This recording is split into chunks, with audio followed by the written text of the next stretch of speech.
When Rome 2 Total War first launched, the anticipation was huge. After all, this was a flagship title for the series, promising to bring the vast and super popular Roman history back to life again in all of its political intrigue and brutal warfare. Yet despite its grand ambitions and flashes of brilliance, I've always found vanilla Rome 2 really hard to fully enjoy. It's not just personal nitpicking, there are some core flaws that hold the game back from being the classic it really could have been. Now, luckily, of course, there are the over 5,000 mods available for the game that fix as much as they can. Mods like Divide and Impera and Parabellum and everything in between. But despite what mods can do, there are some things that they cannot fix. And ultimately, the vanilla experience of Rome 2 is still less than ideal. One of the first things that stand out and disappoint is the campaign's narrative and political systems, the politics and family trees, which in theory should be a rich tapestry of intrigue, ambition, betrayal, often fall flat. Characters, even those in powerful families, often feel like empty stats on a screen rather than dynamic, living personalities with their own motivations. Family rivalries rarely feel organic, and the political machinations come across as too mechanical and rigid, like bookkeeping rather than real storytelling that you remember that have lasting effects in your campaign. I want to feel the weight of legacy and power struggles, the way one misstep can doom a dynasty or change the course of an entire empire. Unfortunately, Vanilla Rome 2 doesn't quite deliver on that front, and mods haven't really been able to do that much here either. Diplomacy, which is another core aspect of the game, is a weak point for me. The AI rarely engages in meaningful negotiation or alliance building. You'll find yourself trying to strike deals or forge alliances that make narrative sense, only to be met with silence or really, honestly, erratic behavior. And when it comes down to it, the diplomatic system feels like a checklist rather than a vibrant web of relationships. And more than that, certain campaign mechanics that you would think should be here are not. The inability to annex vassals. You can't easily consolidate power without jumping through hoops or annoying limitations. This artificial barrier creates unnecessary friction in what should be a pretty fluid process of empire building. For me, other aspects of the campaign feel just as uninspired as well. The technology tree, a great example of how a huge step backwards was taken with Rome 2 compared to previous Total War games. Instead of this complex branching decisions that you can do to shape your faction's development, Rome 2 offers a very linear and shallow tech progression, stripping away much of the excitement of strategic technological development. Equally glaring, again, is the near absence of espionage mechanics. Sure, you get agents, but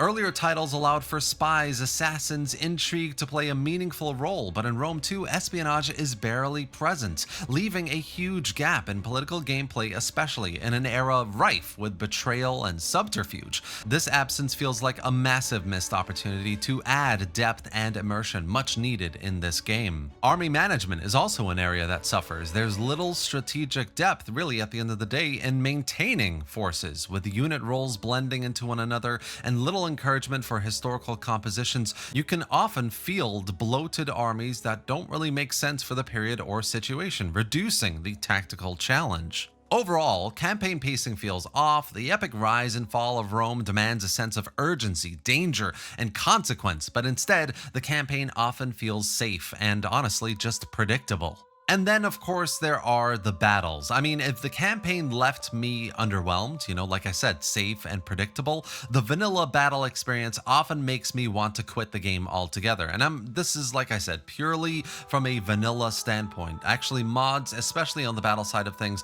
do make a huge difference. Rome 2's battle AI is honestly a disaster. It ranks alongside Empire Total War for me for its baffling incompetence. You'll frequently witness units stuck in place, failing to respond to flanking maneuvers or making nonsensical charges. Cavalry often behaves like confused tourists rather than elite shock troops, wandering aimlessly or failing to capitalize on breakthroughs. It's incredibly frustrating because battles should be the core thrill, the fun of Total War. Moments where tactics, timing, positioning really shine and come together.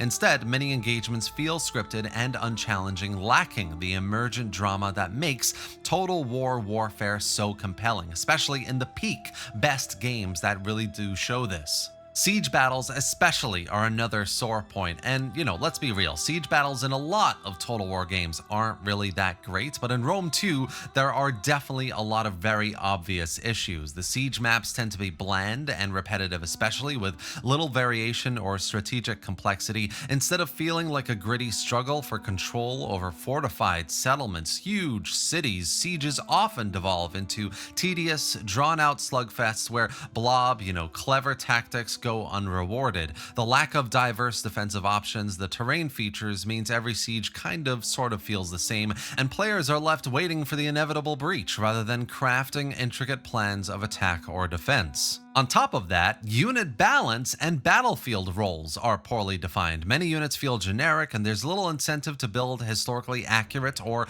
tactically diverse armies. The formations and special abilities that should add depth, like Shield Wall or Warcry, often feel very overpowered, especially when the AI doesn't know how to properly use them either. The pacing of battles is also off. The overall length ends up being far too quick to make meaningful tactical decisions, something, mods like DEI address, of course, but still, vanilla is just so lacking in this department. What makes Rome 2's shortcomings even harder to swallow for me is that Creative Assembly actually showed they could do better, and they did it. Just not in Rome 2 itself. Bafflingly, a couple of years later, they released Total War Attilla, and many of the features that I've just described here not being good enough, not really lending itself to good, enjoyable gameplay that Rome 2 failed to deliver on, were finally fleshed out in Attilla, proving that CA was capable of learning from their mistakes. The tragedy is that those fixes came too late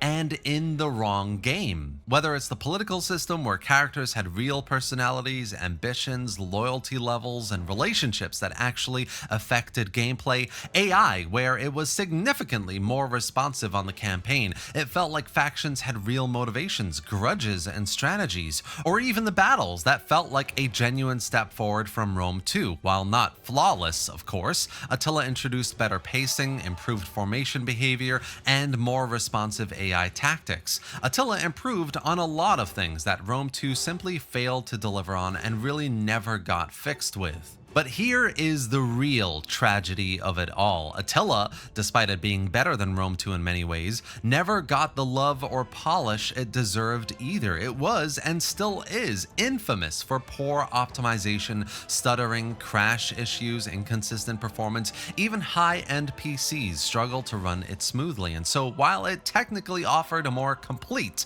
and mature Total War experience, it remained locked behind technical frustration. And it didn't get that same fan base traction as Rome 2 either, unfortunately, so it didn't receive the long-term support and has largely faded into this sort of semi-broken state. And all of this, of course, leaves us in a very bizarre position. The more popular game, Rome 2, is still missing half the systems that make Total War campaigns shine, and, with depth. And the more well-designed game, Attilla, is unplayable for many due to performance issues. Creative Assembly had the answers, they just left them sitting in a game most people can't enjoy, while failing to ever fold those lessons back into Rome 2. Instead of fixing Rome 2, unfortunately, they moved on. Now, mods have tried to bridge this divide, but it's hard not to wonder what could have been if Attila's systems and improvements were ported, rebalanced, and properly integrated into the still popular Rome 2 platform. Instead, we're left with two fractured experiences, one shallow and one broken,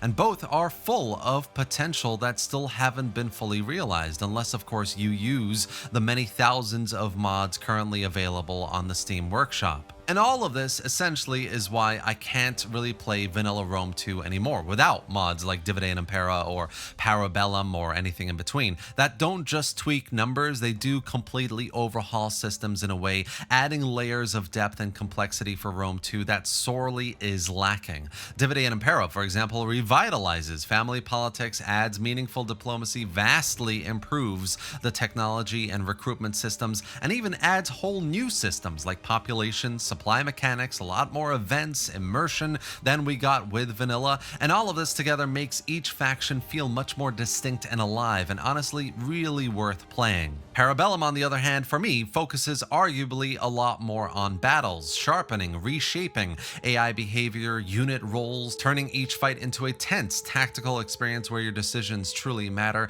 And these mods remind us what Rome 2 could have been: a rich, immersive grand strategy game with epic, brutal battles and deep, deep campaign intrigue. At the end of the day, Rome 2 in its vanilla form just doesn't capture the full complexity, drama, or potential of this era. But maybe with the right fixes, if CA ever go back to try and do that, and in the meantime, many of which mods do provide, it can still be the unforgettable experience it was meant to be. Until then, for me and many others, the modded experience is the real Rome 2 Total War. It's just such a shame that CA never really completed Rome 2 in the way that it deserved and left Attilla, especially the better game, really badly unoptimized, to the point where many won't even consider playing it, even if it does have some pretty amazing mods. Hopefully anyway, someday all of this can change. And that's it for today, guys. I really hope you enjoyed this video and found it informative. If you did, give it a like, drop any thoughts or questions in the comments section below, and let me know what you think about Vanilla Rome 2 Total War.